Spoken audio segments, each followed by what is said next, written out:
Opa, tudo bem? Eu sou o Luiz Camargo e seja muito bem-vindo. E esse fim de semana bombou de pedidos, para que eu comentasse sobre o tal fim da neutralidade de rede. Então vamos lá. Os Estados Unidos está próximo de acabar com a neutralidade de rede da internet. O Trump já acatou a decisão, agora falta só a aprovação do Congresso. E essa é uma discussão que tramita há muito tempo aqui no Brasil também. E é óbvio que isso é um movimento que beneficia única e exclusivamente os provedores que oferecem o serviço de internet. Com certeza, essa decisão americana influenciará, os provedores daqui a intensificarem a pressão para que o nosso governo também caminhe nessa mesma direção. Bom, para quem não sabe ainda, a neutralidade de rede obriga que as empresas que oferecem o serviço de internet a tratarem da mesma forma o tráfego de dados para todos os sites. Traduzindo, a neutralidade garante que você navegue aí em qualquer site e fique o quanto tempo desejar nesses sites sem pagar mais por isso. Hoje as operadoras, elas justificam seu custo através da velocidade do serviço ou do pacote de dados que elas oferecem. Elas não justificam o valor que você paga por mês de acordo aí com os sites que você costuma acessar. Agora imagina se sua internet fosse como o serviço de TV por assinatura, que te vende pacotes diferenciados, O mais básico aí te dá acesso apenas a determinados canais. E o pacote mais completo, porém muito mais caro, te dá acesso a todos os outros canais. Ou seja, sem a neutralidade, os provedores de internet poderiam te vender um pacote por determinado valor que liberaria apenas a navegação em determinadas redes sociais, em alguns sites de notícias, por exemplo. Mas se você quisesse acesso a sites de jogos online, YouTube, sites de música e sei lá mais o que, aí você teria que contratar um outro pacote mais completo e com certeza pagaria mais por isso. Ou seja, o Trump é um canalha, um embusteiro que quer aprovar algo desse tipo lá nos Estados Unidos, correto? Não, de forma alguma. Ele apenas está sendo fiel ao posicionamento dele. E as pessoas votaram nele para isso. Entenda uma coisa. Se você aí se diz conservador, a favor do livre mercado, do Estado mínimo, de menos interferência do Estado na iniciativa privada, mas é o primeiro a bater o pé, e fazer biquinho quando um governo aprova uma lei nesse sentido, tem algo muito errado. Ou você não sabe o que quer, ou não está entendendo muito bem como as coisas funcionam. Se lutamos por liberdade, temos que ser maduros para encarar o ônus que a liberdade oferece. Exigir que o Estado interfira nas decisões de uma empresa privada é algo muito esquerdizante. A nossa luta é justamente por mais liberdade e menos interferência estatal. Não podemos querer isso, e ao mesmo tempo almejar que o Estado fique regulando duramente a iniciativa privada. Nenhum empreendedor quer um governo cagando regra e cobrando inúmeras taxas para os seus negócios. Todos nós sabemos que é justamente isso que diminui o emprego e faz com que os produtos fiquem muito mais caros. Mas calma, não precisa aí dar dislike no vídeo. Óbvio que eu não sou imbecil e não quero ter o meu acesso à rede restrito a determinados sites de acordo com o que eu pago ao provedor. Ninguém é otário para desejar isso. Mas o ponto não é esse. O grande problema não está em eliminar a neutralidade, que é uma decisão aí em prol da liberdade dos empresários, mesmo que ela não seja tão boa para o consumidor. Mas o grande problema está justamente nas agências reguladoras. A neutralidade de rede é só a superfície de um problema que penetra muito mais fundo.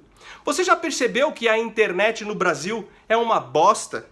E você não tem muito para onde correr, Pois existem pouquíssimos provedores e esses poucos são meio que iguais.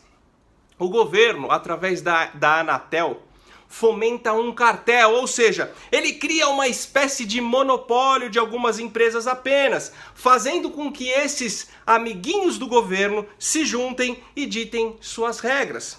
Ou você usa o serviço que eles oferecem, pagando o valor estipulado, ou dane-se você.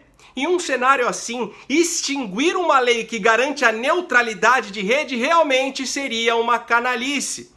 Porque o que já é ruim ficaria exponencialmente pior. Então eu sou contra quebrar a neutralidade de rede aqui no Brasil, sim. Mas em um cenário, com menos regulamentação, o que possibilitaria uma factual livre concorrência com milhares de empresas, disputando seu lugar ao sol, a história seria outra. Com certeza você optaria pelo provedor que melhor atendesse suas necessidades. Na certa, teria um que ofereceria acesso liberado a todos os sites com qualidade e velocidade por um valor que caberia no seu bolso. E com certeza o serviço seria melhor e mais barato do que hoje, visto que não teriam mais que arcar com os pesados custos e exigências de agências reguladoras como a Anatel.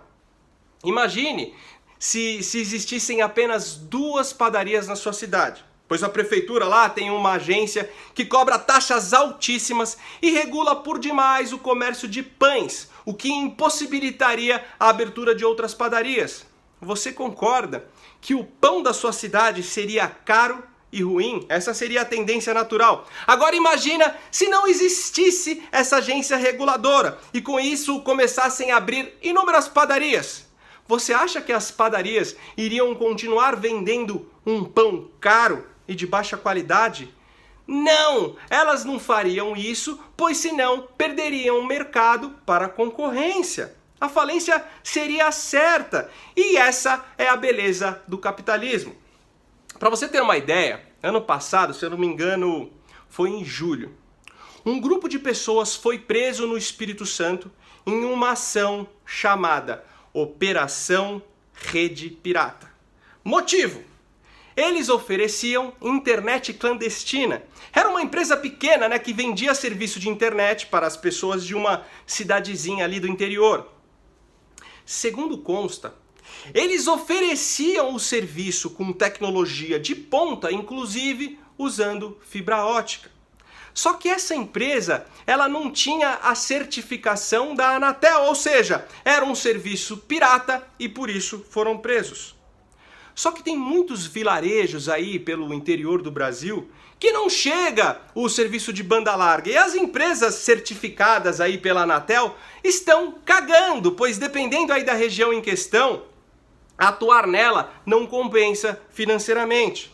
Ou às vezes as pessoas dessas cidadezinhas ficam dependentes apenas de uma empresa. Então, só que de repente aparece uma empresa pequenininha e consegue oferecer o serviço com a mesma qualidade ou até melhor, provando, que é completamente possível fazer isso sem a Anatel. Aí isso se configura como um crime. Mas aí eu te pergunto, quem foi lesado nessa história?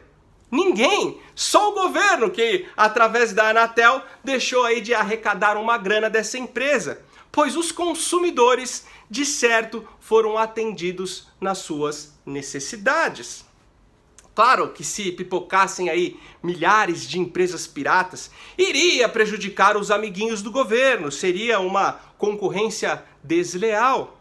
Mas percebe que o problema só existe por causa da agência reguladora. Mais uma vez fica claro que o governo é sempre o problema e nunca a solução. Eu sei que nos Estados Unidos também existe uma agência para regular o serviço de comunicação, mas o grau de interferência e de burocracia, assim como as taxações, nem se comparam com os praticados aqui no Brasil. Tanto que lá existe uma infinidade de empresas disputando sua fatia de mercado. O consumidor ele pode escolher tranquilamente a que melhor te atenderá. e o serviço é infinitamente superior e mais barato do que o oferecido aqui no Brasil. Veja bem, eu não defendo que as regulamentações sejam completamente eliminadas, ou que não existam mais órgãos que defendam os interesses dos consumidores. Só que no Brasil, isso é feito de um jeito que beneficia apenas o governo, ferrando com o empreendedor e com o consumidor, estrangulando o mercado de trabalho e prejudicando toda a economia do país. Aqui as agências reguladoras acabam sendo controladas pelos interesses partidários. Criam cartéis beneficiando algumas corporações e ainda uma parcela dos impostos do contribuinte que poderia ir para a saúde e para a educação vai para manter essas agências que ainda abrigam uma porção de cargos, né, para funcionários ineficientes e desnecessários, que são frutos daqueles já conhecidos cabidões de emprego. Um belo exemplo é a Anatel, que na minha opinião é um modelo que deveria ser extinto. Curte, se inscreve, compartilha, valeu!